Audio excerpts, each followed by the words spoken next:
नारद जी ने जब ब्रह्मा जी से शिव जी के बारे में पूछा, उनकी उत्पत्ति कैसे हुई और वो कहाँ से आए, इसके बारे में जब उन्होंने ब्रह्मा जी से पूछा तो ब्रह्मा जी ने इस प्रकार बोले।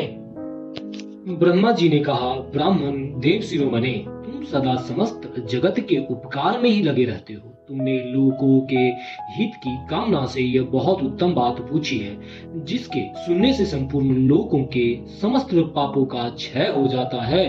उस अनामय शिव तत्व का मैं तुमसे वर्णन करता हूँ। शिव तत्व का स्वरूप बड़ा ही उत्कृष्ट और अद्भुत है।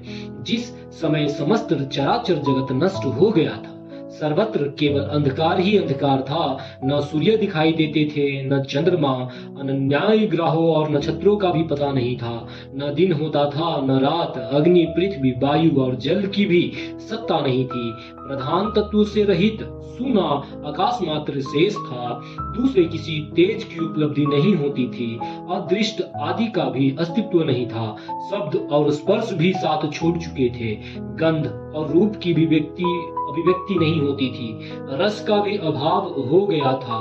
दिशाओं का भी भान नहीं होता था। इस प्रकार सब ओर निरंतर सूची भेद घोर अंधकार फैला हुआ था। उस समय तत्सद ब्रह्म, इस श्रुति में जो सत्य सुना जाता है, एकमात्र वही शेष था।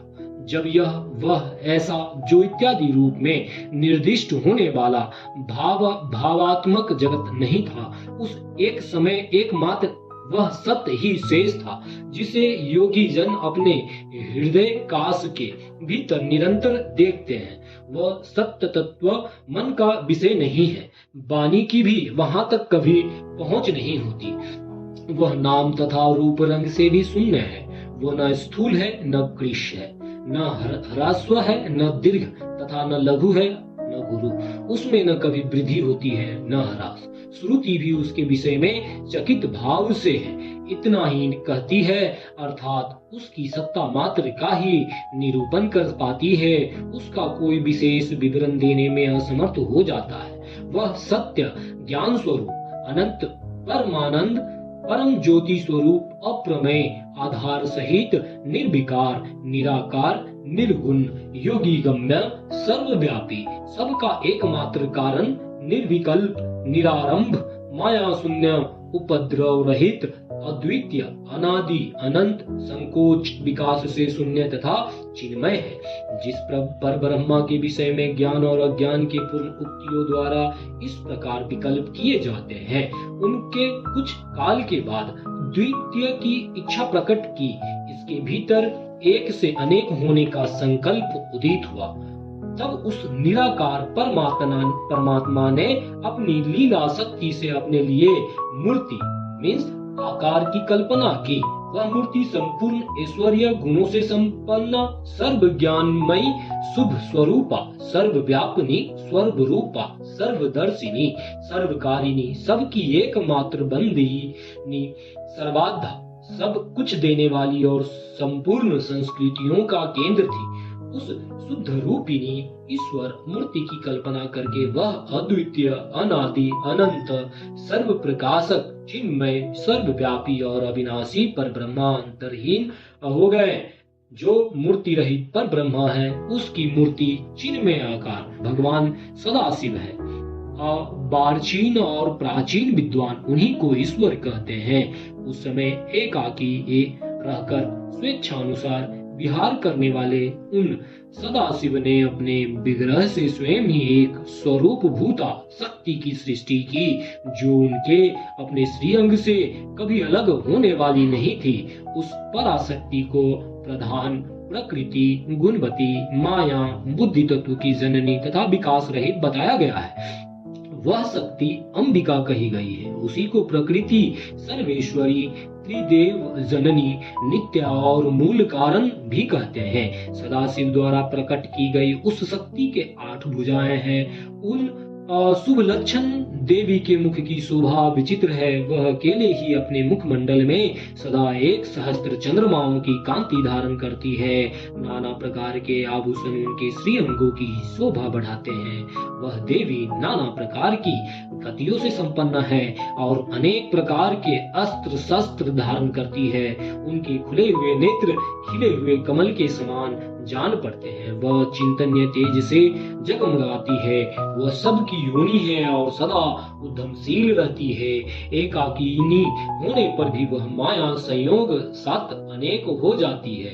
वे जो सदाशिव हैं उन्हें परम पुरुष ईश्वर शिव शंभु और महेश्वर कहते हैं। वह अपने मस्तक पर आकाश गंगा को धारण करते हैं। अनेक भाल देश में चंद्रमा शोभा पाते हैं। उनके 5 मुख हैं और प्रत्येक मुख में 3-3 नेत्र हैं। उनका चित्त सदा प्रसन्न रहता है। वे सदा भुजाओं से युक्त और त्रिशूलधारी हैं। उनके श्रीअंगों की प्रभा कर्पूर के समान श्वेत गौर है। वे अपने सारे अंगों में भस्म रमाए रहते हैं। उन काल रूपी ब्रह्मा ने एक ही समय शक्ति के नाथ शिवलोक नामक क्षेत्र का निर्माण किया। उस उत्तम क्षेत्र को ही काशी कहते हैं। वह परम निर्वाण या मोक्ष का स्थान है जो सबके ऊपर विराजमान है। वे प्रियतम रूप शक्ति और शिव जो परमानंद स्वरूप है उन मनोरम क्षेत्र में नित्य निवास करते हैं। काशी पूरी परमानंद रूपिणी है। मुने शिव और शिवा ने प्रलय काल में भी कभी उस क्षेत्र को अपने सानिध्य से मुक्त नहीं किया है। इसलिए विद्वान पुरुष उसे अविमुक्त क्षेत्र के नाम से भी जानते हैं। वह क्षेत्र आनंद का हेतु है। इसलिए पिनाकधारी शिव ने पहले उसका नाम आनंद बन रखा था। उसके बाद वह अविमुक्त के नाम से प्रसिद्ध हुआ।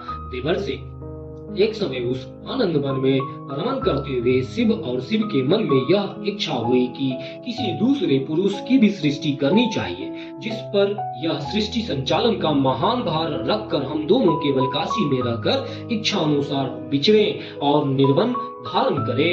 वही पुरुष हमारे अनुग्रह से सदा सबकी सृष्टि करे, पालन करे और वही अंत में सबका संहार भी करे। यह चित्त एक समुद्र के समान है। इसमें चिंता की उताल तरंगे उठ उठकर इसे चंचल बनाए रहती है। इसमें सत्व गुण रूपी रत्न, तमोगुण रूपी ग्राह और रजोगुण रूपी मूंगे हुए हैं। इस विशाल चित समुद्र को संकुचित करके हम दोनों उस पुरुष के प्रसाद से आनंद कानन काशी में सुख पूर्वक निवास करें। यह आनंद वन वह स्थान है जहाँ हमारी मनोवृत्ति सब ओर से सिमट कर इसी में लगी हुई है तथा जिसके बाहर का जगत चिंता से आतुर प्रतीत होता है। ऐसा निश्चय करके शक्ति सहित सर्वव्यापी परमेश्वर शिव ने अपने वाम भाग के 10वें अंग पर अमृत मल दिया। फिर तो वहां से एक पुरुष प्रकट हुआ जो तीनों लोकों में सबसे अधिक सुंदर था। वह शांत था, उसमें सत्व गुण की अधिकता थी तथा वह गंभीरता का अथाह सागर था। मुने क्षमा नामक गुण से युक्त उस पुरुष के लिए ढूंढने पर भी कहीं कोई उपमा नहीं मिलती थी। उसकी कांति इंद्र नीलमणि के समान श्याम थी। उनके अंग अंग के दिव्य शोभा छिटक रही थी और नेत्र प्रफुल्ल कमल के समान शोभा पा रहे थे। श्री अंगों पर सुवर्ण की सी कांति वाले 2 सुंदर रेशमी पीताम्बर शोभा दे रहे थे। किसी से भी पराजित न होने वाला वह वीर पुरुष अपने प्रचंड भुजदंडों से सुशोभित हो रहा था। तदंतर उस पुरुष ने परमेश्वर शिव को प्रणाम करके कहा, स्वामीन मेरे नाम निश्चित कीजिए और काम बताइए। उस पुरुष की यह बात सुनकर महेश्वर भगवान शंकर हंसते हुए मेघ के समान गंभीर वाणी में उससे बोले। शिव ने कहा, वत्स व्यापक होने के कारण तुम्हारा नाम विष्णु नाम विख्यात हुआ।